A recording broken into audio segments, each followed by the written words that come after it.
Kabar transfer diam-diam sebesar 12 miliar rupiah kepada seorang simpanan dan paksaan untuk menandatangani surat cerai baru terungkap saat sidang pembagian harta Gonogini. Para pendengar sekalian, orang tua bijak pernah berkata, jika istri setia dan berbakti, suami tak akan pernah berpaling. Namun, kenyataan pahit tak selalu seindah dongeng. Selama 10 tahun, Anindita berjuang mati-matian, mengorbankan masa mudanya demi menjadi fondasi kesuksesan suaminya, Prasetyo. Ketika perusahaan konstruksi bernilai puluhan miliar berhasil dibangun, istri setia itu justru dihadapkan pada selembar surat cerai yang dingin dan sebuah sandiwara keji untuk menyingkirkannya tanpa sepeser pun harta. Apakah ia akan melabrak dalam amarah atau menelan pil pahit dalam diam? Mari kita simak perjalanan seorang ibu rumah tangga yang selangkah demi selangkah membongkar topeng pengkhianatan suaminya dan kelicikan simpanannya, menjerat mereka dalam perangkap yang ia ciptakan sendiri untuk merebut kembali keadilan. Cuaca Jakarta beberapa waktu ini terasa menusuk. Embusan angin musim yang dingin menyelinap masuk melalui celah-celah jendela. Aku berdiri di dapur yang begitu ku kenal, dengan telaten menyendok semangkuk sop buntut yang baru matang ke dalam mangkuk porselen putih. Asap panas yang mengepul membawa aroma lembut daun bawang dan kesegaran tomat. Di meja makan, telah kusiapkan sepiring ikan pesmol, sepiring tumis kangkung yang hijau segar, dan semangkuk sambal terasi. Semua adalah hidangan kesukaan Prasetyo, suamiku. Aku melirik jam dinding. Jarum pendeknya sudah melewati angka 8. Hampir 10 tahun kami menikah, frekuensi makan malam Prasetyo di rumah semakin berkurang. Seiring dengan pesatnya pertumbuhan perusahaan konstruksi yang ia pimpin. Dulu, saat kami masih menghuni kontrakan petak 15 meter persegi, makan malam hanya dengan tempe goreng dan tumis kangkung pun ia santap dengan begitu lahap, sambil tak henti-hentinya memujiku pandai memasak. Saat itu, aku adalah seorang akuntan andal di sebuah perusahaan multinasional. Tetapi kemudian Prasetyo merintis usahanya. Tumpukan pekerjaan dan perjalanan bisnis tanpa henti membuat rumah terasa begitu sepi. Ia menggenggam tanganku, membisikkan permohonan agar aku berhenti bekerja, menjadi penyokongnya dari rumah, mengurus rumah tangga dan merawat ibunya, agar ia bisa fokus berjuang di dunia bisnis. Percaya pada cinta dan janji untuk berjuang bersama, aku mengajukan surat pengunduran diri, mengenakan celemek, menyimpan buku-buku akuntansi, dan beralih memegang sendok sayur serta sapu. Suara kunci pintu yang diputar membuyarkan lamunanku. Prasetyo masuk, membawa hawa dingin dari luar dan samar-samar aroma parfum wanita yang asing, bercampur dengan bau alkohol. Ia melemparkan tas kerjanya ke sofa, melonggarkan dasi dengan wajah lelah dan jenuh. Aku bergegas menghampirinya, mengambil jas dari tangannya dan bertanya dengan lembut, "Sudah pulang, Mas? Biar aku hangatkan lagi sop buntutnya." "Ya. Kita makan malam bersama. Hari ini aku masak ikan pesmol kesukaanmu." Prasetyo menepis tanganku dengan dingin, melontarkan kalimat yang menusuk. "Aku sudah makan di luar, kamu bereskan saja, tidak perlu repot." Selesai berkata, ia langsung melenggang ke ruang tamu, menjatuhkan dirinya di sofa. Aku terpaku. Tanganku masih menggantung di udara. Rasa sedih membanjiri hati, tetapi ku tahan sekuat tenaga. Mungkin ada masalah di proyek yang membuatnya stres, aku meyakinkan diri. Diam-diam aku menggantungkan jasnya, lalu mendekatinya. Belum sempat aku membuka mulut, Prasetyo sudah mengeluarkan setumpuk kertas dari tasnya, melemparkannya ke atas meja kaca. Kertas-kertas itu meluncur dan berhenti tepat di hadapanku. Tulisan tebal yang tercetak di atasnya menusuk mataku, surat gugatan cerai. Aku tergagap, suaraku bergetar. "Mas Pras, ini apa? Kita baik-baik saja, kan? Kenapa tiba-tiba ada surat ini?" Prasetyo menyandarkan punggungnya, menyilangkan kaki. Matanya menatapku tanpa kehangatan sedikit pun. "Baik-baik saja? Itu hanya menurutmu. Kita sudah lama tidak sejalan, Nita. Aku sudah lelah. Aku tidak bisa melanjutkan pernikahan ini 1 hari pun lagi. Tanda tangani saja. Bebaskan aku, bebaskan dirimu."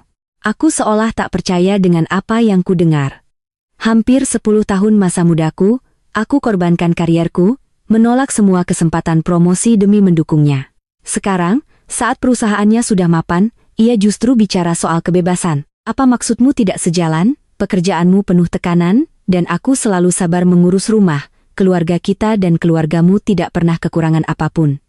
Apa salahku sampai kamu tega melakukan ini?" Prasetyo mencibir, senyum sinisnya penuh ejekan. "Lihat dirimu sendiri. Lingkunganku sekarang adalah pengusaha-pengusaha besar, orang-orang terpandang. Saat aku perlu membawa istri untuk acara bisnis, pergi ke pesta, apa yang kamu punya selain penampilan kucel yang setiap hari hanya berkutat di dapur? Kamu itu ibu rumah tangga kampungan. Pola pikirmu sempit, bicara denganmu sama saja seperti bicara dengan tembok. Kamu sama sekali tidak membantu karierku. Setiap kata yang diucapkan Prasetyo bagai belati yang menghunjam jantungku. Aku menunduk, menatap daster kusam yang kukenakan. Tanganku terasa kasar karena asap dapur dan sabun cuci. Semua ini untuk siapa? Bukankah karena aku ingin berhemat agar ia bisa menjamu relasi bisnisnya? Aku menelan air mata, mencoba menyelamatkan sisa-sisa perasaan kami. Mas Pras, apa Mas lupa? Saat Mas baru merintis perusahaan tanpa modal, aku yang menggadaikan tabunganku, meminjam uang ke sana kemari agar Mas bisa membeli bahan bangunan. Malam-malam Mas lembur membuat gambar desain. Aku juga ikut begadang membuatkan kopi dan mie instan. Apakah semua itu sekarang tidak ada artinya lagi, hanya karena aku tidak tahu cara berdandan mewah? Prasetyo mengerutkan kening, mengibaskan tangannya dengan kasar. Jangan ungkit-ungkit masa lalu. Dulu ya dulu, sekarang ya sekarang, semua perabotan di rumah ini kutinggalkan untukmu, aku hanya ambil mobil dan sedikit modal kerja. Itu sudah lebih dari cukup. Tanda tangani saja, jangan membuat semuanya jadi rumit. Aku menatap pria di depanku, merasa begitu asing. Ia bukan lagi suami yang dulu bersumpah setia. Bukan lagi insinyur sederhana yang berjanji akan membahagiakanku. Pikiranku kosong. Semangkuk sop buntut di meja sudah mendingin, lapisan lemak putihnya mulai membeku. Rumah besar ini tiba-tiba terasa begitu dingin dan sepi. Aku berbalik, berjalan menuju kamar tidur, meninggalkan surat cerai itu tergeletak di meja. Malam itu, aku tidak bisa tidur. Air mata terus mengalir membasahi bantal.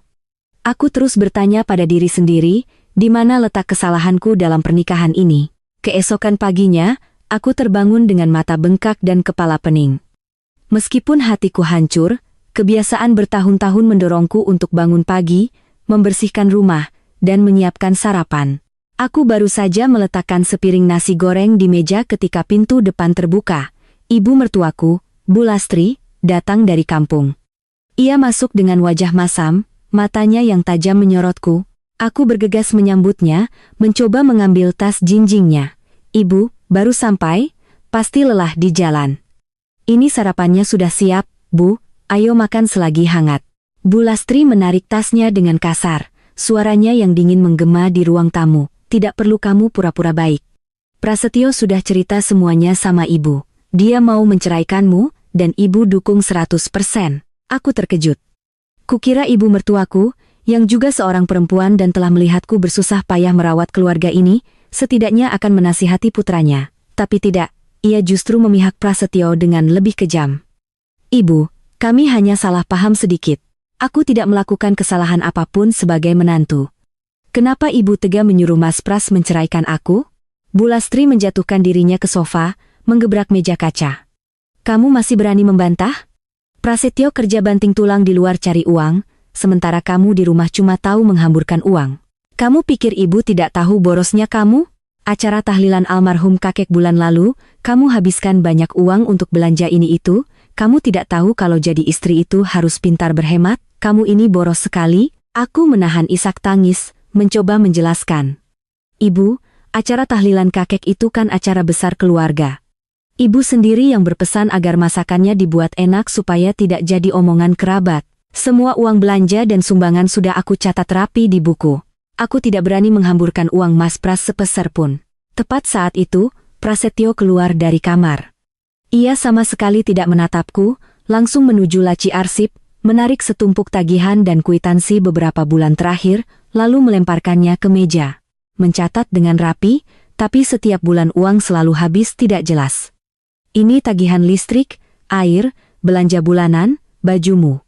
Bagaimana kamu jelaskan uang ini? Pasti kamu diam-diam kirim uang ke kampung untuk keluargamu, kan? Dasar perempuan serakah. Aku menatap tumpukan tagihan itu, air mataku akhirnya tumpah. Uang-uang itu adalah biaya sekolah adik-adik iparku. Biaya pengobatan ibu mertuaku setiap kali ia sakit, uang untuk membeli hadiah bagi relasi bisnisnya. Aku sendiri mengenakan baju lama dan sandal jepit, tidak pernah berani membeli barang yang layak untuk diriku. Tapi sekarang, Mereka bersekongkol menuduhku sebagai pencuri, sebagai benalu. Tidak perlu kamu menangis di sini, memainkan peran korban. Bu Lastri menimpali dengan suara melengking. Sial sekali keluarga ini punya menantu sepertimu. Sudah tidak bisa kasih keturunan laki-laki, sekarang malah merusak harta keluarga. Cepat tanda tangani surat itu, lalu pergi dari rumah ini. Jangan harap bisa bawa apa-apa, karena semua ini hasil kerja keras anakku. Saat itulah aku sadar. Ini bukan keputusan gegabah Prasetyo. Ini adalah sandiwara yang telah mereka rancang dengan rapi. Mereka ingin mengusirku dari rumah tanpa sepeser pun harta. Mereka menggunakan kata-kata paling kejam, memfitnahku untuk menginjak-injak harga diriku, memaksaku pergi dalam kesedihan. Jika ini adalah aku yang dulu, mungkin aku akan menangis histeris, mengemasi pakaianku, dan pergi dalam amarah. Tetapi, 10 tahun bergulat dengan angka dan 10 tahun menjadi ibu rumah tangga, telah pelatihku untuk menjadi tenang secara mengerikan. Aku menyeka air mataku, menarik napas dalam-dalam. Suaraku terdengar datar. Karena ibu dan Mas Pras sudah berkata begitu, aku tidak punya apa-apa lagi untuk dijelaskan. Surat cerai itu akan aku pikirkan. Tapi sebelum ada putusan pengadilan, ini masih rumahku. Aku tidak akan pergi kemana-mana. Selesai berkata, aku berbalik dan berjalan menuju dapur, meninggalkan makian pedas ibu mertuaku, dan tatapan marah Prasetyo di belakangku. Aku tahu, pertempuran ini baru saja dimulai, dan aku tidak akan membiarkan diriku kalah begitu saja. Beberapa hari kemudian, suasana di rumah terasa begitu mencekam, seolah oksigen di dalamnya telah terkuras habis. Bu Lastri terus-menerus mencari-cari kesalahanku, mulai dari rumah yang kurang bersih hingga masakan yang tidak sesuai seleranya. Prasetyo pergi pagi pulang larut malam, kadang tidak pulang sama sekali, menganggapku seolah tak terlihat di rumah itu. Aku memilih diam, menelan semua cemoohan, berusaha mempertahankan citra sebagai istri yang pasrah dan penurut. Aku ingin mereka berpikir bahwa aku sudah benar-benar hancur, tidak lagi memiliki kekuatan untuk melawan. Suatu sore di akhir pekan, ketika Bu Lastri sedang pergi ke rumah kerabat dan Prasetyo mengatakan tidak akan pulang makan malam, aku memutuskan untuk membersihkan seluruh rumah. Saat aku masuk ke ruang kerja Prasetyo, aroma kertas tua yang lembab langsung menyeruak. Sejak perusahaannya berkembang, ia lebih sering bekerja di kantor, sehingga ruangan ini jarang digunakan. Kertas-kertas berserakan di meja, aku mulai merapikannya satu persatu. Tiba-tiba, saat membuka laci meja yang paling bawah, tanganku menyentuh sebuah buku catatan bersampul kulit hitam yang tersembunyi di bawah tumpukan laporan lama. Rasa penasaran mendorongku untuk membukanya. Halaman-halaman buku itu penuh dengan deretan angka dan catatan tulisan tangan Prasetyo yang sangat kukenal. Naluri seorang mantan akuntan seketika bangkit. Aku memindai angka-angka itu dengan cepat, otakku secara otomatis mulai menganalisis dan menghubungkan data. Ini adalah buku catatan arus kas internal untuk proyek-proyek konstruksi selama 3 tahun terakhir. Semakin kubaca, jantungku semakin berdebar kencang. Pendapatan, pengeluaran, penyelesaian proyek, semua keuntungan besar tercatat dengan jelas. Tetapi ketika aku menjumlahkan semua biaya dan membandingkannya dengan total pendapatan, aku menemukan sebuah lubang raksasa. Uang tunai sebesar 12 miliar rupiah telah raib dari sistem, tanpa ada bukti atau alasan pencairan yang sah. 12 miliar. Jumlah yang sangat besar, cukup untuk membeli berbagai aset berharga. Perusahaan sama sekali tidak merugi, justru berjalan sangat baik, bahkan keuntungannya jauh melampaui dugaanku. Jadi, kemana perginya uang 12 miliar itu? Mengapa Prasetyo selalu mengeluh rugi dan memaksaku untuk mengencangkan ikat pinggang? Tepat saat itu, pintu ruang kerja tiba-tiba terbuka. Prasetyo berdiri di sana, bau alkohol yang tajam menyengat hidungku, matanya merah. Ia melihat buku catatan di tanganku, dan langsung menerjang, merebutnya dengan kasar. Wajahnya penuh amarah. Apa yang kamu lakukan di sini? Siapa yang mengizinkanmu menggeledah barang-barangku? Aku berdiri tegak, menatap lurus ke matanya. Suaraku terdengar jelas, tanpa sedikit pun rasa takut. Mas Pras, aku hanya membantu membersihkan ruangan, tapi tidak sengaja melihat buku ini. Dengan keahlian akuntansiku, aku melihat ada selisih arus kas sebesar 12 miliar. Perusahaan sedang untung besar, kenapa Mas bilang pada ibu dan aku kalau perusahaan rugi? Uang 12 miliar ini Mas gunakan untuk apa? Prasetyo awalnya panik, tapi dengan cepat kembali bersikap agresif. Ia mendengus, menunjuk wajahku dan membentak. Apa yang kamu tahu soal bisnis, perempuan picik? katak dalam tempurung. Itu uang pelicin proyek, uang sogokan untuk pejabat, uang ganti rugi material yang rusak karena banjir kemarin. Kamu pikir dapat kontrak itu gampang? Perusahaan ini sedang terlilit utang, kalau kamu tidak bisa membantu, diam saja, jangan banyak tanya. Aku tersenyum tipis, mataku menyiratkan ejekan dan kesedihan. Uang pelicin dan ganti rugi sebesar 12 miliar tanpa catatan yang jelas? Kalau perusahaan benar-benar terlilit utang, kenapa Mas bisa beli jam tangan mewah? Kenapa masih bisa ganti mobil baru 2 bulan yang lalu? Jangan membohongiku lagi, Mas. Plak. Sebuah tamparan keras mendarat di pipiku. Kekuatan tangan seorang pria mabuk membuatku tersungkur ke lantai. Sudut bibirku terasa asin oleh darah. Mataku berkunang-kunang, telingaku berdenging. Prasetyo berdiri menjulang di atasku, menggertakkan giginya. Sudah kubilang, uang yang aku hasilkan, itu hakku mau kugunakan untuk apa saja. Jangan ikut campur urusan yang bukan urusanmu. Tanda tangani surat cerai itu dan enyah dari hidupku. Kalau tidak, jangan salahkan aku jika aku berbuat lebih kasar. Ia melemparkan buku catatan itu ke dalam laci, menguncinya rapat, lalu berbalik keluar ruangan, membanting pintu dengan keras. Aku duduk di lantai yang dingin, memegangi pipiku yang terasa panas dan bengkak. Tidak ada air mata yang menetes. Tamparan ini telah menyadarkanku sepenuhnya dari sisa-sisa rasa iba dan cinta buta kepada pria yang pernah menjadi suamiku. 12 miliar rupiah tidak mungkin lenyap begitu saja. Di balik penyangkalan yang kejam ini, di balik sandiwara ibu dan anak ini, pasti ada rahasia kotor yang mereka sembunyikan. Aku harus menemukan kebenarannya. Aku tidak akan membiarkan mereka menginjak-injakku lebih lama lagi. Dan aku sama sekali tidak akan keluar dari rumah ini tanpa sepeser pun harta sebelum semuanya terungkap. Malam pekat menyelimutiku di ruangan yang sunyi. Dinginnya lantai meresap melalui kulit, menembus hingga ke tulang, tetapi dingin itu tak seberapa dibandingkan dengan dingin yang membekukan hatiku. Saat ini, pipi kiriku masih terasa perih akibat tamparan keras Prasetyo. Rasa darah di sudut bibir seperti obat pahit yang menyadarkanku dari lamunan. 10 tahun masa muda, 10 tahun menguras tenaga untuk mengurus keluarga ini, dan pada akhirnya yang kudapat adalah tamparan telak dan surat cerai yang dingin. Aku duduk memeluk lutut di sudut ruangan, memeluk erat tubuhku yang bergetar. Pikiranku bekerja dengan kecepatan tinggi. Angka-angka dalam buku catatan bersampul hitam itu terus menari di depanku. 12 miliar rupiah. Angka yang sangat besar, sebanding dengan seluruh kekayaan yang tidak akan pernah diimpikan oleh pekerja biasa seumur hidup mereka. Prasetyo mengatakan itu adalah uang pelicin proyek, uang ganti rugi material. Kebohongan itu terlalu ceroboh. Jika perusahaan benar-benar merugi, mengapa ia masih bisa membeli jam tangan mewah dan mobil baru yang kinclong? Mengapa ibu mertuaku yang terkenal sangat perhitungan, begitu mudah menerima kabar kebangkrutan putranya tanpa sedikit pun keluhan, malah ikut memaki dan memaksaku keluar dari rumah? Ketiadaan kasih sayang Prasetyo dan alasan-alasan yang tidak masuk akal itu bagai sember air es yang menyiram wajahku, membangunkanku dari mimpi menjadi istri yang baik dan menantu yang berbakti. Aku menyadari bahwa aku sedang terjebak dalam sebuah perangkap yang sangat rapi.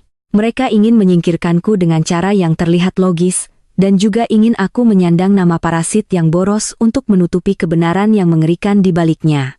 Jika aku terus berteriak meminta keadilan, saat ini aku pasti akan kalah. Prasetyo punya uang, punya kekuasaan, punya banyak koneksi. Ibu mertuaku adalah orang yang licik, siap menggunakan kata-kata paling kejam untuk merendahkanku di depan kerabat. Aku hanyalah seorang ibu rumah tangga, tidak berpenghasilan, tidak memiliki suara. Apa yang harus aku lakukan? Cahaya fajar yang redup perlahan menyusup melalui celah gorden. Aku masuk ke kamar mandi, melihat bayanganku di cermin. Wajahku pucat, mata bengkak, rambut acak-acakan. Aku memutar keran, menyiramkan air dingin ke wajahku, mengatakan pada diri sendiri bahwa mulai saat ini, aku tidak boleh lemah lagi. Air mata harus kutelan kembali. Aku harus berjuang untuk mendapatkan kembali apa yang menjadi hakku, mengembalikan kehormatan seorang wanita yang dikhianati dan diinjak-injak. Langkah pertamaku adalah membuat Prasetyo dan ibu mertuaku percaya bahwa aku telah benar-benar menyerah. Aku mengenakan pakaian paling lusuh, sengaja membiarkan rambutku terurai, dan keluar kamar dengan wajah lesu. Hari-hari berikutnya, aku memainkan peran sebagai istri yang bodoh dan putus asa. Setiap kali makan, aku menangis terseduh-seduh. Aku memohon pada ibu mertuaku untuk membantuku, memberiku kesempatan untuk memperbaiki kesalahan. Berjanji akan lebih hemat, berjanji akan mencari pekerjaan agar tidak dicap sebagai benalu. Ibu, aku mohon, Bu, bantu aku menasihati Mas Pras. Aku tahu aku salah, aku janji akan bekerja keras. Izinkan aku tetap di sini, Bu, aku tidak ingin kami bercerai.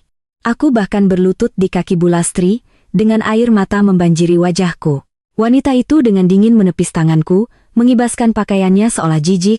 Jangan bersandiwara di sini, rumah ini tidak ada tempat untuk perempuan tidak berguna sepertimu. Prasetyo sudah memutuskan, cepat bereskan barang-barangmu dan pulang ke kampungmu. Ketika Prasetyo pulang kerja dan melihatku murung dengan mata bengkak, ia hanya menatapku dengan jijik. Ia tampak sangat puas, yakin bahwa perlawananku hanya sebatas air mata. Ia mulai lengah. Tas kerjanya tidak lagi dikunci, ponselnya sesekali tergeletak begitu saja di sofa saat ia ke kamar mandi. Tetapi ia tidak tahu bahwa di balik penampilan yang menyedihkan itu, otak seorang akuntan yang pernah menjadi yang terbaik di perusahaan lamanya sedang bekerja keras. Aku mulai mencari cara untuk mengakses perangkat pribadinya. Laptop di ruang kerja adalah target pertama. Tengah malam, ketika dengkuran Prasetyo terdengar teratur, aku diam-diam menyelinap ke ruang kerja. Hanya dengan cahaya redup dari senter kecil, aku menyalakan komputer. Kolom kata sandi muncul. Aku mencoba tanggal lahirnya, tanggal pernikahan kami, tanggal berdirinya perusahaan, semuanya salah. Aku menggigit bibir, berpikir keras. Prasetyo adalah orang yang sangat sombong dan menyukai segala sesuatu yang berhubungan dengan kesuksesannya. Aku teringat mobil baru yang dibelinya. Sebuah mobil mewah yang sangat ia banggakan. Aku mencoba memasukkan plat nomor mobil itu, dikombinasikan dengan tahun lahirnya. Salah. Aku mencoba lagi. Kali ini plat nomor mobil dan tahun berdirinya perusahaan. Layar berkedip, lalu desktop terbuka. Cahaya biru memantul ke wajahku yang tegang. Aku berhasil. Ini baru langkah awal. Targetku adalah perangkat lunak akuntansi dan aplikasi perbankan online. Aku membuka riwayat penelusuran web, mencari tautan ke situs web bank. Semuanya memerlukan kode verifikasi 2 langkah yang dikirim ke ponsel. Tetapi aku menemukan bahwa Prasetyo memiliki kebiasaan menyinkronkan pesan dari ponselnya ke aplikasi perpesanan di komputer. Aku memeriksa setiap sudut, berusaha mencari petunjuk apapun yang terkait dengan aliran uang 12 miliar itu. Aku menyimpan semua file yang mencurigakan ke dalam USB kecil yang sudah kusiapkan. Setiap malam, aku hanya berani beroperasi selama 15 menit. Setelah itu, aku menghapus riwayat akses, mematikan komputer, dan mengembalikan semuanya ke posisi semula. Sedikit demi sedikit, aku mengumpulkan senjata untuk pertempuran terakhir. Kesabaranku akhirnya membuahkan hasil. Melalui aplikasi perpesanan yang tersinkronisasi, aku menemukan serangkaian notifikasi transaksi dari bank. Aku mencatat dengan hati-hati setiap kode transaksi, waktu, dan jumlah uang yang ditransfer. Angka-angka tidak pernah berbohong, dan mereka sedang melukiskan gambaran yang sangat kejam. Selama lebih dari setahun terakhir, rekening perusahaan dan rekening pribadi Prasetyo terus-menerus mentransfer uang dalam jumlah besar, mulai dari ratusan juta hingga miliaran rupiah. Keterangan transfer selalu disamarkan, seperti pembayaran material, uang muka proyek, atau pinjaman pribadi. Namun yang membuatku terpaku adalah semua uang itu mengalir ke satu nama yang sama, Valeri. Siapa Valeri? Mengapa seseorang bernama Valeri menerima puluhan miliar rupiah dari suamiku dengan alasan pembayaran material? Naluri seorang wanita memberitahuku bahwa di balik nama ini bukanlah tumpukan semen atau besi baja, melainkan sosok wanita yang sedang menguras harta keluargaku. Aku memutuskan untuk mencari tahu identitas Valeri. Mengikuti Prasetyo sendiri terlalu berisiko. Aku teringat Pak Udin, seorang tukang ojek paruh baya di dekat rumah ibuku, yang dulu sering dibantu oleh almarhum ayahku. Aku beralasan pulang menjenguk ibu, lalu diam-diam menemui Pak Udin, menyelipkan segepok uang ke tangannya, dan meminta bantuannya untuk melacak jadwal Prasetyo. Pak, tolong bantu saya hanya perlu tahu kemana Mas Pras pergi setiap hari dan bertemu siapa. Jangan sampai ketahuan Pak, kalau sampai ketahuan, habislah saya. Pak Udin menepuk pundakku dengan penuh simpati. Tenang saja, Nduk, Bapak ini sudah puluhan tahun di jalanan. Mengikuti orang tanpa ketahuan itu keahlian Bapak. Sesuai janjinya, setiap sore Pak Udin meneleponku dari nomor tak dikenal untuk melaporkan jadwal Prasetyo. Laporannya benar-benar bertolak belakang dengan apa yang dikatakan Prasetyo kepadaku. Pertemuan penting dengan klien atau perjalanan keluar kota hanyalah sandiwara. Tujuan favorit Prasetyo 3 kali seminggu adalah sebuah salon kecantikan mewah di daerah Menteng. Jumat sore itu, Jakarta diguyur hujan gerimis. Aku mengenakan jaket longgar, helm tertutup rapat, dan masker, lalu naik taksi menuju lokasi yang ditunjuk Pak Udin. Aku meminta sopir taksi berhenti di seberang salon bernama Valerie's Beauty Lounge. Jantungku berdebar kencang. Tepat pukul 4 sore, mobil Prasetyo yang kukenal berhenti di depan salon. Sekitar 10 menit kemudian, seorang wanita muda keluar. Ia mengenakan gaun ketat yang memamerkan lekuk tubuhnya, dengan rambut ikal tebal dan riasan wajah yang mencolok. Prasetyo bergegas keluar mobil. Sikap dingin dan angkuh yang biasa ia tunjukkan di rumah lenyap seketika, digantikan oleh senyum lebar dan tatapan penuh puja. Ia membukakan pintu mobil untuk wanita itu, merangkul pinggangnya, dan memeluknya erat. Wanita itu bersandar manja di dada suamiku, tertawa genit sambil menyentuh pipinya. Pemandangan di depanku bagai ribuan jarum yang menusuk jantungku. Dadaku terasa sesak. Inilah dia, Valerie. Inilah gudang material yang menghabiskan 12 miliar rupiah milik suamiku. Sebuah kebenaran yang telanjang, kejam, dan kotor. Sopir taksi menatapku dari kaca spion dengan cemas. Ibu tidak apa-apa, wajah ibu pucat sekali. Aku menggigit bibirku hingga berdarah untuk menahan tangis, lalu menggeleng. Tidak apa-apa, Pak, tolong putar balik, antar saya pulang. Di dalam taksi, aku memejamkan mata. Bayangan suamiku memeluk simpanannya terus menghantuiku. Ternyata aku tidak hanya difitnah dan dirampas hasil kerja kerasku, tetapi juga dikhianati secara terang-terangan. Kemarahan memuncak, tetapi aku tahu aku tidak bisa melabrak sekarang. Jika aku melakukannya, 12 miliar itu akan lenyap selamanya, dan aku akan benar-benar keluar dari rumah ini tanpa apa-apa. Aku harus menahan diri. Aku akan membongkar kedok mereka dengan caraku sendiri. Kembali ke rumah, aku masuk ke kamar mandi dan menyalakan shower air dingin, mengabaikan hawa dingin yang menusuk tulang. Aku butuh dingin ini untuk memadamkan api amarah di kepalaku. Aku tidak menangis lagi. Air mata terakhir sudah habis di taksi tadi. Sekarang, yang tersisa dalam diriku hanyalah ketenangan, kekejaman, dan tekad yang kuat. Keesokan paginya, saat ibu mertua pergi ke pasar, aku mulai mencari tahu lebih banyak tentang simpanan suamiku. Aku membuat akun media sosial palsu. Dengan mencari nama salonnya, aku dengan cepat menemukan profil pemiliknya, Valerie. Halaman profilnya adalah etalase gaya hidup mewah, liburan di resor bintang 5, makan malam di restoran mahal, tas-tas bermerek seharga ratusan juta. Jika ditarik mundur sekitar 1,5 tahun ke belakang, hidupnya sangat berbeda. Saat itu, ia hanyalah seorang kapster di salon kecil, berpakaian sederhana, dan mengendarai motor matic tua. Perubahan hidup Valerie bertepatan dengan saat perusahaan Prasetyo mendapatkan proyek besar dari pemerintah kota, dan pada saat itulah, defisit pertama muncul di buku catatan hitam itu. Gambaran keseluruhan perlahan menjadi jelas. Aku memutuskan untuk menyelidikinya lebih dalam. Menyamar sebagai pemulung dengan topi caping dan sepeda ontel reyot, aku berkeliling di area salon Valerie. Aku berhenti di sebuah warung kopi kecil di sebelahnya, memesan segelas teh tawar, lalu mulai berbasa-basi dengan nenek penjual kopi. Salonnya besar sekali ya, Nek, pasti yang punya orang kaya. Nenek itu terkekeh. Kaya apa, Nduk? Namanya Valerie. Dulu hidupnya susah, kerja serabutan. Tiba-tiba sekarang nasibnya melejit. Katanya sih, dapat pacar pengusaha konstruksi besar. Dibelikan apartemen mewah di Kemang, dibelikan mobil SUV putih juga. Kasihan sekali istri dan anaknya di rumah, tidak tahu apa-apa. Kata-kata nenek itu bagaikan paku terakhir yang menancap di peti mati pernikahanku. Apartemen di Kemang minimal 7 miliar. Mobil mewah sekitar 4 miliar. Ditambah modal membuka salon dan barang-barang mewah, pas 12 miliar. Uang hasil kerja kerasku, uang yang kuhemat dengan tidak berani membeli lipstik baru, telah diserahkan seluruhnya kepada simpanannya untuk membangun istana cinta mereka. Kembali ke rumah, aku diam-diam menyiapkan makan malam. Suara pisau memotong sayuran di talenan terdengar nyaring dan tegas, seperti caraku memutus ikatan emosional terakhir dengan keluarga ini. Malam itu, Bu Lastri kembali memulai cemoohannya.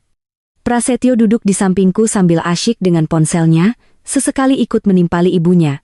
Kali ini, aku tidak menangis atau memohon, aku menunduk, menyuapkan nasi ke mulutku, mengunyah perlahan. Aku berpura-pura pasrah, menyerah pada nasib. Keheninganku membuat mereka semakin senang, mengira aku sudah tidak punya jalan keluar. Mereka tidak tahu bahwa wanita kampung yang lusuh di depan mereka ini sudah mengetahui semua langkah mereka. Aku tidak akan melabrak di jalanan. Aku akan melabrak dengan hukum, dengan bukti, dengan angka-angka. 12 miliar itu adalah harta bersama, dan aku akan memaksa mereka mengeluarkannya hingga sen terakhir. Kegelapan masih menyelimuti rumah ini, tetapi di dalam hatiku, sebuah api terang telah menyala, menerangi jalan untuk merebut kembali keadilan bagi diriku sendiri. Malam telah larut. Aku duduk melipat pakaian di kamar, sementara suara televisi dari ruang tamu terdengar sayup-sayup. Prasetyo masih belum pulang. Beberapa hari ini ia sering pulang menjelang pagi dalam keadaan mabuk berat, dengan aroma parfum wanita yang menyengat. Aku tidak lagi menunggunya di depan pintu atau menghangatkan makan malam untuknya. Aku hanya diam-diam menyelesaikan tugasku seperti seorang pembantu tanpa bayaran. Tiba-tiba, ponsel lamaku bergetar di atas tempat tidur. Sebuah pesan masuk dari nomor tak dikenal. Aku membukanya. Yang pertama kulihat adalah foto hidangan mewah di sebuah restoran. Di belakangnya, tampak tangan seorang pria mengenakan jam tangan mewah yang sangat kukenal, sedang memotong steak. Itu jam tangan yang Prasetyo hadiahkan untuk dirinya sendiri saat ulang tahun perusahaan. Belum sempat aku mencerna, pesan kedua masuk. Kali ini foto seorang pria bertelanjang dada dari belakang, berbaring di tempat tidur. Cahaya temaram lampu tidur menyinari bahunya yang kekar. Aku langsung mengenalinya dari bekas luka kecil berbentuk bulan sabit di bahu kirinya. Bekas luka itu ada sejak kami masih dikontrakan, saat ia terjatuh ketika memperbaiki atap yang bocor. Dulu, aku yang merawat lukanya dengan telaten. Sekarang, bekas luka itu muncul lagi dalam foto yang dikirim oleh wanita lain, sebagai ejekan kejam. Pesan teks terakhir muncul dengan kata-kata tajam, "Kakak sudah tua, keriput, dan kampungan.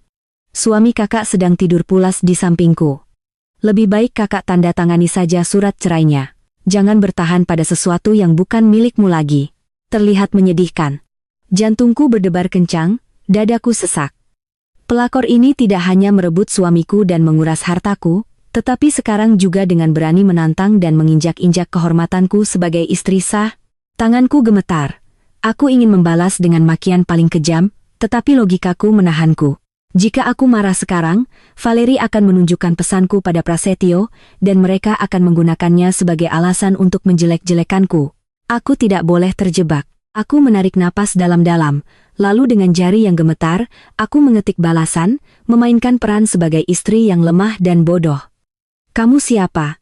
Kenapa kamu melakukan ini pada keluarga kami? Tolong jangan merusak kebahagiaan kami. Aku tahu aku tidak secantik kamu, tapi Mas Pras adalah segalanya bagiku. Aku mohon padamu, tolong lepaskan suamiku." Tidak sampai 10 detik, balasan datang dengan emoji tertawa mengejek. "Kakak bangun dari mimpimu. Mas Pras bilang kakak itu cuma pajangan di rumah, tidak berguna. Uang yang dia hasilkan, itu haknya mau diberikan pada siapa saja. Dasar perempuan tidak berguna." Aku mematikan layar ponsel. Dalam kegelapan kamar, sudut bibirku terangkat membentuk senyum dingin. Valeri telah masuk ke dalam perangkap. Ia berpikir aku adalah orang yang lemah dan pasrah. Rasa puas dirinya akan membutakan matanya, dan juga mata Prasetyo. Beberapa hari kemudian, Prasetyo pulang untuk mengambil pakaian. Ia menatapku dengan tatapan campuran antara kasihan dan menghina. Bu Lastri duduk di sofa, bertanya pada putranya, "Kapan pengadilan akan memanggil untuk menyelesaikan masalah ini?" Prasetyo melemparkan surat cerai yang sudah agak kusut ke meja. "Sampai kapan kamu mau keras kepala? Tanda tangani saja. Sudah kubilang, rumah ini digadaikan, perusahaan rugi. Tidak ada sepeser pun yang bisa dibagi." Aku berlutut di lantai, menangis terisak-isak. "Mas Pras, aku mohon, demi 10 tahun pernikahan kita, berikan aku jalan keluar. Aku sudah lama tidak bekerja, tidak punya tabungan. Kalau keluar dari rumah ini, aku harus hidup dari apa? Beri aku waktu 1 bulan lagi. Aku janji akan mencari pekerjaan dan kontrakan murah, lalu aku akan segera pergi."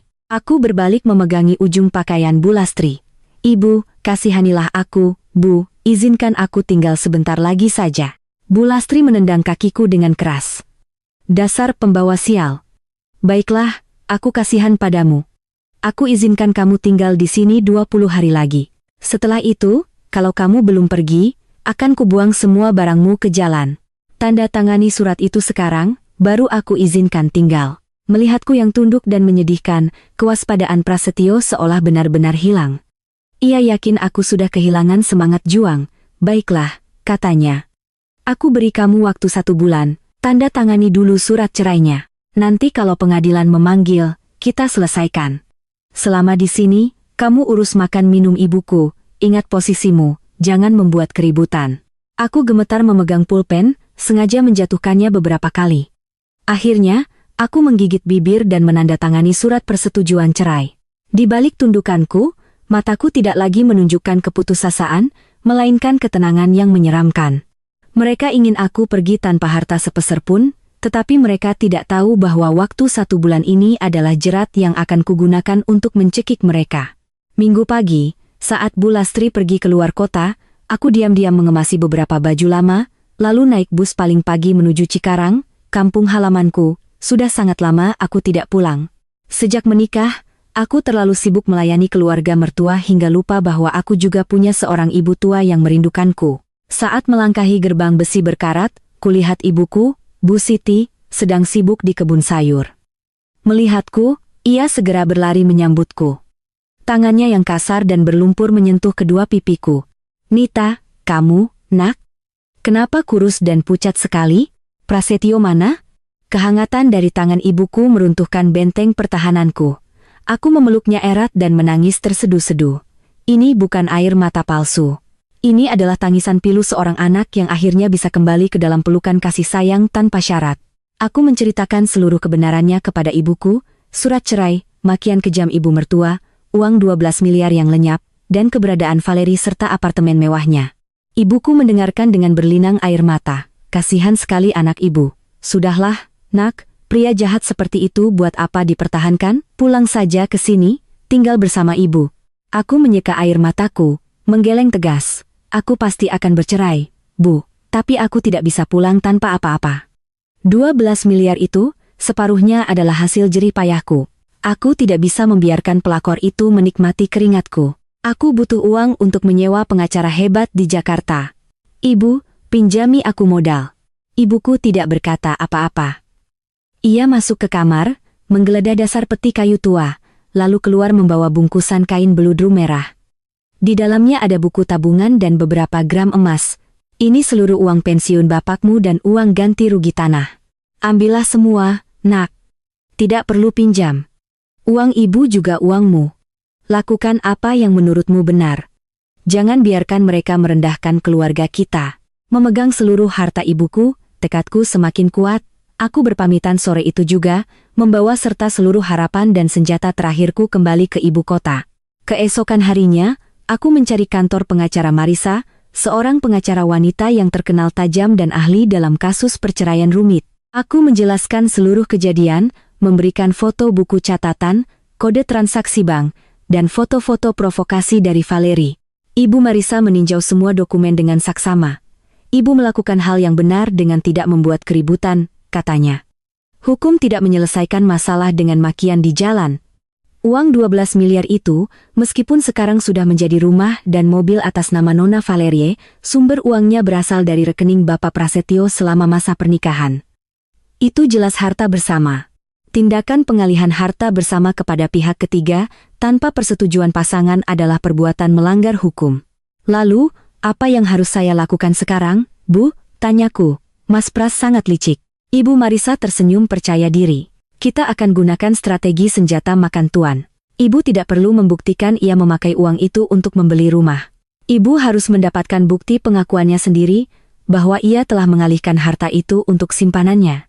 Perhatikan ponselnya, cari pesan transaksi, kontrak, atau percakapan tentang cara menghindari hukum. Sementara itu, kantor saya akan bekerja sama dengan bank untuk meminta rekening koran resmi dan mencari catatan jual beli apartemen itu di kantor notaris. Operasi mencari keadilan resmi dimulai. Dari seorang istri yang hanya tahu urusan dapur, aku telah berubah menjadi seorang pemburu yang diam-diam memasang jaring, menunggu mangsanya terperangkap. Aku tahu jalan di depan masih terjal, tetapi dengan dukungan pengacara dan restu ibu, aku sama sekali tidak akan mundur. Jam menunjukkan pukul 2 pagi. Rumah tenggelam dalam kegelapan. Aku duduk meringkuk di sofa, sabar menunggu. Klik, Suara kunci pintu terdengar. Prasetyo terhuyung-huyung masuk, bau alkohol dan parfum wanita yang murah menusuk hidungku. Ia mabuk berat, tak bisa berdiri tegak. Aku bergegas menyambutnya, memapahnya ke kamar tidur. Aku membuatkan segelas air jahe hangat, dengan hati-hati membantunya minum. Memainkan peran sebagai istri yang pasrah saat ini adalah siksaan, tetapi aku harus melakukannya. Setelah minum, matanya terpejam, dan ia tertidur pulas. Kesempatan telah tiba. Aku mengunci pintu kamar, menyalakan lampu tidur paling redup. Ponsel baru Prasetyo tergeletak di meja samping tempat tidur. Aku menarik napas dalam-dalam, mengambil ponsel itu, mengalihkannya ke mode pesawat. Aku mendekat ke tepi tempat tidur, dengan hati-hati mengangkat tangannya yang terkulai, lalu menggunakan ibu jarinya untuk menekan sensor sidik jari. Layar menyala terang. Kunci terbuka. Jantungku berdegup kencang, keringat dingin membasahi dahiku. Aku berjinjit ke sudut ruangan, dengan cepat membuka aplikasi perpesanan. Aku menemukan percakapan yang disembunyikan dengan nama material proyek 2, aku membukanya dan menggulir ke bulan-bulan sebelumnya.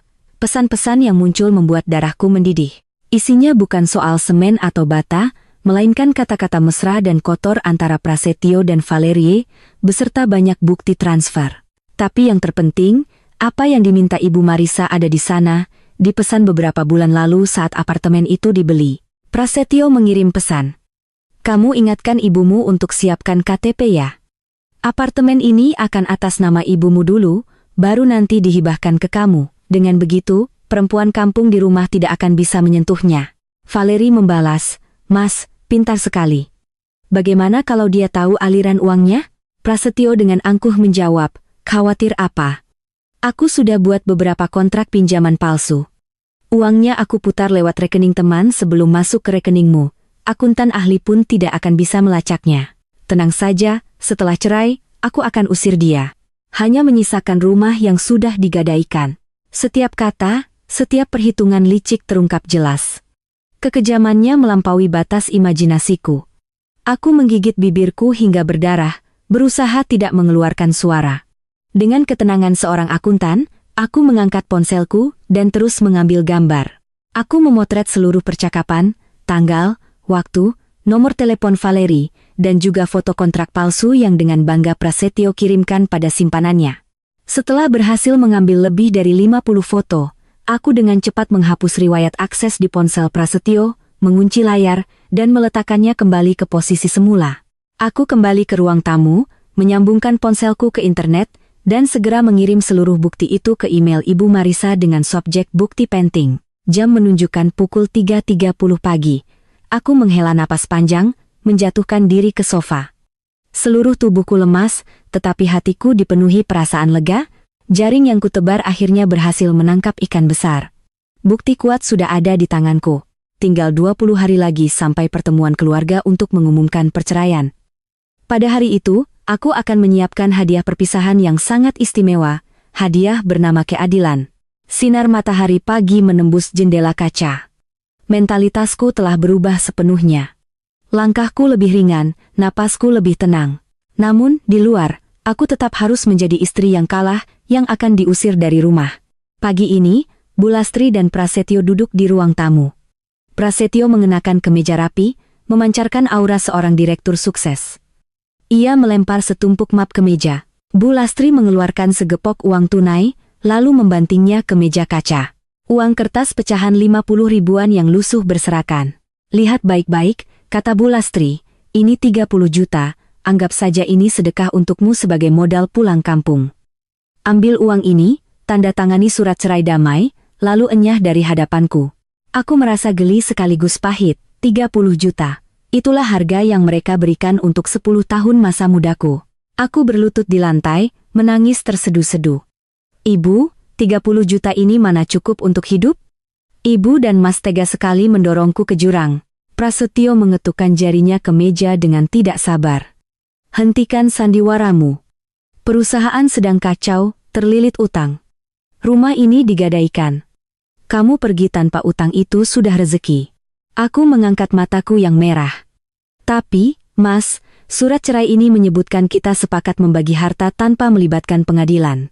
Bagaimana kalau nanti ternyata Mas punya utang lain dan aku harus ikut menanggungnya? Hidupku bisa tamat.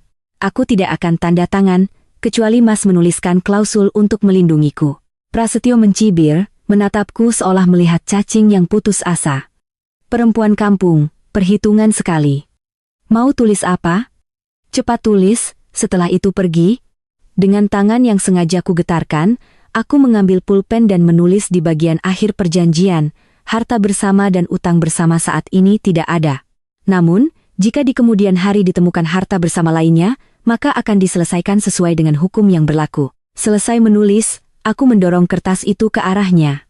Mas, tolong tanda tangani di sini, agar aku tenang tidak akan ikut menanggung utang Mas. Prasetyo melirik sekilas. Dalam benaknya, aku hanyalah orang bodoh yang takut menanggung utangnya. Ia benar-benar yakin uang 12 miliar itu telah dialihkan tanpa jejak. Baiklah, kuturuti maumu, ia dengan tegas membubuhkan tanda tangannya. Setelah menandatangani, ia mengumpulkan semua dokumen. Pengadilan akan memanggil kita untuk mediasi. Jangan membuat ulah di depan hakim. Ambil uang 30 juta itu dan enyah dari pandanganku. Aku gemetar memungut setiap lembar uang kusut itu. Ketika pintu kamarku tertutup, aku menyeka air mata. Wajahku tidak lagi menunjukkan kesedihan, melainkan ketenangan dan ketajaman. Drama bodoh ini telah berakhir. Dengan kesombongannya, Prasetyo telah mengikat lehernya sendiri. Tulisan kecil itu adalah kunci untuk membalikkan keadaan. Beberapa hari kemudian, Prasetyo mulai mengemasi barang-barangnya ke dalam koper besar, sambil bersiul riang. Ia sama sekali mengabaikan keberadaanku. Bu Lastri menatap putranya dengan bangga. Pindahlah ke rumah baru, lebih nyaman. Nanti setelah pengadilan selesai, ajak Valeri ke sini, kenalkan secara resmi. Ibu akan masak besar, undang semua kerabat. Prasetyo tersenyum puas. Ibu tenang saja. Valeri itu pintar dan penurut, tidak seperti perempuan ini. Minggu depan akan ada rapat keluarga besar. Aku akan bawa Valeri. Kamu, katanya padaku, wajib hadir untuk mengumumkan perceraian kita. Setelah itu, kamu pergi dari sini. Aku diam mengangguk. Saat mereka pergi, aku segera menelepon pengacara Marisa. Halo, Bu Anindita. Saya punya kabar gembira, katanya. Kantor saya telah berhasil mendapatkan salinan akta jual beli apartemen mewah di Kemang, senilai 7 miliar dan surat tanda nomor kendaraan mobil mewah senilai hampir 5 miliar. Keduanya atas nama Nona Valeri. Waktu pembeliannya cocok dengan tanggal transfer dari Bapak Prasetyo. Jejak aliran uang 12 miliar itu telah terungkap jelas, berkas hukum sudah sangat rapi. Sekarang, tinggal menunggu mangsa masuk ke perangkap di rapat keluarga mendatang. Menutup telepon, aku melihat sekeliling rumah yang telah menjadi sangkarku selama 10 tahun. Aku mulai membersihkan rumah untuk terakhir kalinya, dengan sangat teliti. Setiap sapuan dan usapan adalah caraku membereskan kembali hidupku. Selesai membersihkan, aku berganti pakaian, lalu melangkah ke depan altar leluhur keluarga suami. Aku menyalakan 3 batang dupa. Asapnya mengepul. Dengan hormat saya menyembah para leluhur. Selama 10 tahun saya menjadi menantu, saya tidak pernah melakukan hal yang memalukan. Kini, suami saya telah berniat jahat, mendorong saya ke jalan buntu. Saya memohon izin kepada para leluhur untuk membela diri, menuntut keadilan. Apa yang akan terjadi bukanlah karena saya, melainkan karena karma yang mereka tanam sendiri. Semoga para leluhur menjadi saksi. Selesai berdoa, aku membungkuk 3 kali. Hatiku terasa ringan. Aku kembali ke kamar, memilih kebaya sutra hijau zamrud yang paling indah, hadiah dari ibuku. Rapat keluarga besok bukan tempat bagiku untuk menunduk. Itu akan menjadi panggungku, di mana aku akan berdiri tegak dan bersinar terang. Minggu pagi, langit cerah. Pertemuan keluarga diadakan di rumah adat keluarga suami, sebuah rumah joglo yang megah. Aku mengenakan kebaya hijau zamrud, rambut disanggul rapi, dengan riasan tipis. Saat aku melangkah masuk, semua mata tertuju padaku. Bisikan dan cemoohan terdengar. Lihat penampilannya, wajar saja membuat keluarga bangkrut. Katanya di rumah malas, cuma bisa menghamburkan uang. Aku mengabaikan mereka, berjalan ke tengah, dan memberi hormat pada sesepuh keluarga. Selamat pagi, Eyang, Bapak, Ibu. Saya datang atas perintah Mas Prasetyo. Seorang tetua berdeham. Duduklah di sudut sana. Tunggu Prasetyo datang. Tak lama kemudian, sebuah mobil mewah putih berhenti di depan. Prasetyo keluar dengan setelan jas abu-abu yang elegan. Tapi yang membuat semua orang terkejut adalah wanita di sampingnya, Valeri. Ia mengenakan gaun merah marun bermerek, dengan kalung berlian berkilauan. Ia dengan angkuh merangkul lengan Prasetyo, melangkah masuk seolah seorang nyonya sejati. Membawa simpanan ke pertemuan keluarga, padahal belum resmi bercerai. Kekurangajaran Prasetyo telah mencapai puncaknya. Bulastri berlari menyambutnya dengan ramah. "Valeri, akhirnya kamu datang." "Eyang, ini Valeri, pacar Prasetyo, dia pemilik spa, pintar dan sangat pengertian." Valeri sengaja berhenti di depanku, melirik dari atas ke bawah dengan senyum sinis. Tatapannya seolah berkata, "Lihatlah, perempuan kampung, posisimu sekarang milikku." Aku menatapnya dengan tenang, sudut bibirku sedikit terangkat. Senyum seorang pemburu yang melihat mangsanya masuk ke dalam perangkap. Tetua keluarga memukul tongkatnya ke lantai, meminta semua orang tenang. "Hari ini kita berkumpul untuk menyelesaikan masalah pernikahan cucuku, Prasetyo," katanya dengan suara berat. "Prasetyo, jelaskan." Prasetyo berdiri dengan angkuh. "Eyang, Bapak, Ibu sekalian. Perusahaan saya saat ini mengalami kerugian besar. Satu-satunya aset kami adalah rumah yang sudah digadaikan ke bank. Saya bersedia menanggung utang itu, dan Anindita setuju untuk pergi tanpa harta sepeser pun. Perjanjiannya sudah ia tanda tangani." Semua orang mengangguk setuju. Mereka menatapku dengan pandangan menghakimi, menunggu aku menunduk menerima nasib. Kesunyian berlangsung beberapa detik. Aku berdiri, melangkah ke tengah rumah. Suaraku yang jernih dan tegas memecah keheningan. "Eyang yang terhormat, para sesepuh, apa yang baru saja dikatakan Prasetyo hanyalah setengah kebenaran. Setengah kebenaran lainnya akan saya Selesai berkata, dari luar gerbang terdengar langkah kaki tegas. Pengacara Marisa masuk dengan setelan jas hitam yang berwibawa, membawa tas dokumen kulit, badai yang sebenarnya baru saja tiba. Suasana di rumah adat menjadi sunyi senyap. Pengacara Marisa masuk, menunduk sopan. "Eyang yang terhormat, nama saya Marisa, pengacara yang mewakili Ibu Anindita dalam kasus perceraian dan pembagian harta. Sesuai hukum, saya berhak hadir untuk memastikan keadilan." Prasetyo melompat berdiri, wajahnya bingung bercampur marah. "Anindita, apa-apaan ini? Suami istri bercerai damai, tidak ada harta selain utang. Kamu bawa pengacara untuk menakut-nakuti siapa?" Aku melangkah maju, menatap lurus mata Prasetyo. "Mas Pras, Mas bilang perusahaan rugi. Aku sudah patuh menandatangani surat cerai, tapi Mas ingat tulisan terakhir yang aku minta Mas tanda tangani? Jika ditemukan harta bersama lainnya, akan diselesaikan sesuai hukum. Hari ini, aku mengundang Ibu Marisa ke sini untuk mengumumkan harta bersama yang Mas sengaja sembunyikan." Prasetyo tertawa sinis. "Kamu berhalusinasi? Mana hartanya? Coba keluarkan." Ibu Marisa dengan tenang membuka tasnya, mengeluarkan setumpuk dokumen tebal dengan stempel merah resmi. Berdasarkan hasil investigasi dari sistem perbankan, suaranya menggema, selama 3 tahun terakhir, rekening perusahaan dan pribadi Bapak Prasetyo telah mentransfer uang dengan total nilai mencapai 12 miliar rupiah. Seluruh uang ini ditransfer ke rekening atas nama Nona Valeri, dengan alasan palsu. Uang 12 miliar ini adalah harta bersama suami istri. Mendengar angka 12 miliar, seluruh keluarga seperti disambar petir. Wajah Prasetyo pucat pasi, keringat dingin membasahi dahinya. Bulastri tergagap. "Apa? 12 miliar? Prasetyo, bukankah kamu bilang bangkrut?" Ibu Marisa membalik halaman kedua, menyerahkannya pada tetua. Uang 12 miliar itu tidak hilang, sudah berubah menjadi aset nyata. Ini salinan akta jual beli apartemen mewah di Kemang senilai 7 miliar dan sertifikat mobil mewah senilai hampir 5 miliar. Keduanya atas nama Nona Valeri yang sedang duduk di sini. Wajah Valeri memutih. Ia tak menyangka rahasianya akan terbongkar. Belum berhenti di situ, Ibu Marisa mengeluarkan setumpuk foto berwarna yang kuambil saat Prasetyo mabuk. Dan jika Bapak Prasetyo dan Nona Valeri berniat membantah, ini adalah salinan seluruh percakapan mereka di aplikasi perpesanan. Di sini, Bapak Prasetyo dengan jelas menginstruksikan Nona Valeri cara mengalihkan aset untuk menghindari hukum, dengan niat mengusir istri sahnya tanpa sepeser pun. Seluruh bukti ini sah secara hukum di pengadilan. Kata-kata itu bagaikan palu godam.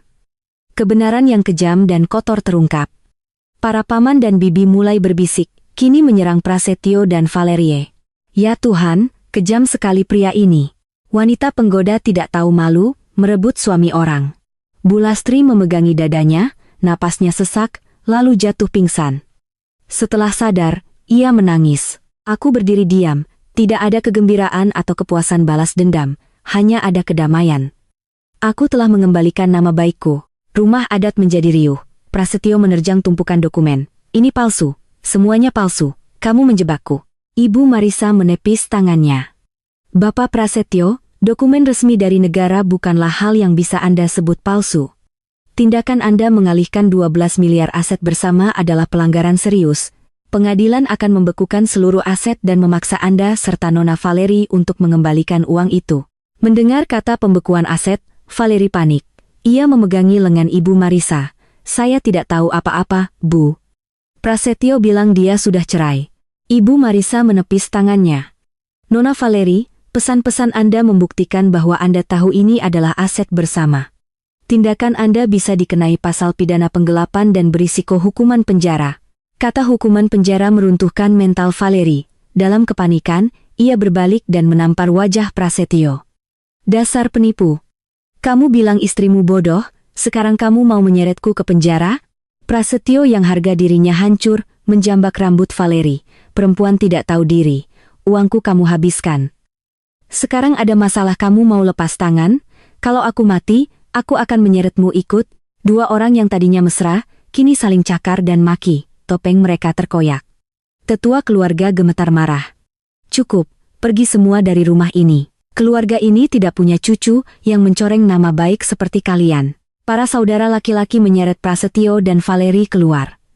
Valeri menangis histeris, lalu kabur dengan taksi. Bu Lastri duduk menangis terseduh-seduh, penuh penyesalan. Ia menatapku. Nita, ibu salah menilaimu. Ibu minta maaf. Aku mendekat, memegang tangannya. Ibu, semua ini terjadi karena pilihan Mas Pras sendiri. Aku melakukan ini bukan untuk membalas dendam, tapi untuk mendapatkan kembali keadilan dan membuktikan aku bukan perusak harta keluarga. Ibu jaga kesehatan. Selesai berkata, aku membungkuk hormat 3 kali, lalu melangkah keluar dari rumah adat itu. Langit di luar cerah.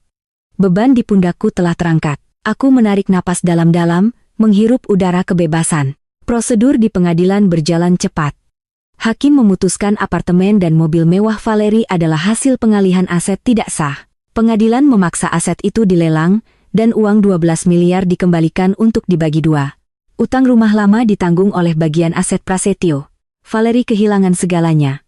Salonnya sepi, dan ia diam-diam meninggalkan Jakarta dengan rasa malu. Prasetyo hancur total. Reputasinya sebagai direktur musnah, mitra bisnis membatalkan kontrak, rumahnya dilelang. Dari seorang direktur kaya raya, ia menjadi orang yang kehilangan segalanya. Tepat pada hari putusan akhir, Jakarta diguyur hujan. Saat aku berjalan keluar dari pengadilan, ibuku sudah menunggu dengan payung. Tiba-tiba, suara parau memanggilku. Nita, berhenti sebentar. Aku menoleh. Prasetyo berdiri di sana, kurus dan menyedihkan. Ia berlutut di lantai yang basah, mencengkeram ujung mantelku. Nita, aku salah. Aku benar-benar menyesal, aku sudah tidak punya apa-apa. Baru kusadari, hanya kamu yang tulus padaku. Beri aku satu kesempatan lagi. Kita mulai dari awal, ya? Aku menatap pria di kakiku. Bayangan masa lalu menyeruak, tetapi tidak lagi membawa rasa sakit. Cinta dan pengorbananku telah habis bersama semangkuk sop buntut yang mendingin malam itu. Memaafkan bukan berarti memberinya kesempatan untuk menyakitiku lagi. Aku berjongkok, dengan lembut melepaskan jari-jarinya dari mantelku. Mas Pras, kebencianku sudah berakhir saat hakim mengetuk palu. Aku tidak lagi membencimu. 10 tahun masa mudaku, anggap saja aku sudah melunasi hutang takdir. Tapi cermin yang sudah pecah tidak akan bisa kembali utuh. Kita tidak bisa kembali seperti dulu. Aku mundur selangkah. Aku harap Mas akan mengingat pelajaran hari ini. Jangan pernah menginjak-injak pengorbanan wanita yang berjuang bersamamu. Hiduplah dengan baik, mulailah dari awal dengan jujur, tapi di jalan itu, tidak akan ada lagi aku. Selamat tinggal, Mas. Selesai berkata, aku berbalik, merangkul ibuku. Kami berjalan di bawah payung kecil, meninggalkan tangisan penyesalan yang terlambat di belakang. Setahun kemudian, di sebuah jalan kecil yang tenang, berdirilah sebuah toko bernama Bunga Kehidupan.